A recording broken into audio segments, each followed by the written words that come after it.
Partnerships, on the one hand, helps hedge the investor risk, right? Investors do not put money where it's risky if you have strong partners. Oftentimes, the sad part of it is you don't have the benefit of dreaming.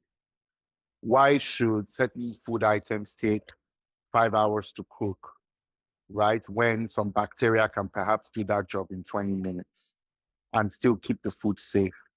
So when you look at these issues at scale, particularly considering the scale, size, geography, and diversity of the continent, you start to realize that so many of these issues cannot be solved without a focus on deep tech. AI is like a gateway drug to deep tech investors because once you get into investing in AI or thinking about AI, you are serious about the entire stack. Does this solve a metric that an executive is getting their bonus on, down to that level of granularity? How does your tech impact help me as a VP at X company get my bonus?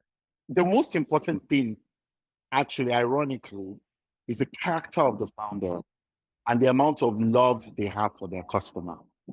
Do you have a deep understanding of your customer? And do you have an obsession to serve them? If you don't have that level of obsession with your customer, don't quit. It won't be worth it. Just Yeah. don't quit. Until you get to that level of obsession. Growing up in Africa and being embedded in all this narrative, we don't see the grandiosity of the world as it is. And it's important to build narratives that open more our minds and feel more powerful into tapping into that potential. One has to be comfortable with the idea of failing from a psychological perspective.